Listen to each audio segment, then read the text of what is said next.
Dalam putusan sidang perkara nomor 777 atas nama Saudara Gondes, maka Majelis Hakim Pengadilan Negeri Kampung Ondel mengadili. 1. Menyatakan terdakwa Gondes terbukti secara sah melakukan tindak pidana pemerasan dengan kekerasan. 2. Menjatuhkan pidana kepada terdakwa Gondes dengan kurungan penjara selama-lamanya 12 tahun penjara. Wah, jangan segitulah. Saya kan punya anak bini, Majelis. Iya, Majelis Hakim. Siapa nanti yang ngasih nafkah lahir batin buat saya dan anak-anak? Saya belum selesai, jangan dipotong dulu. Tolong hargain persidangan ini.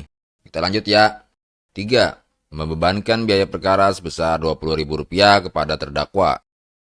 Itu mah saya bayarin dah, gak apa-apa.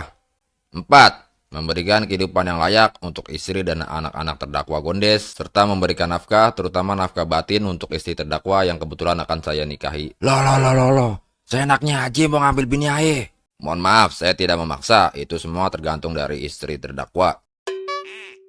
Dek, emang kamu mau dikawinin Pak Hakim tua itu? Aduh, gimana ya? Ayah sih orangnya mauan. Apalagi hakimnya ganteng gitu.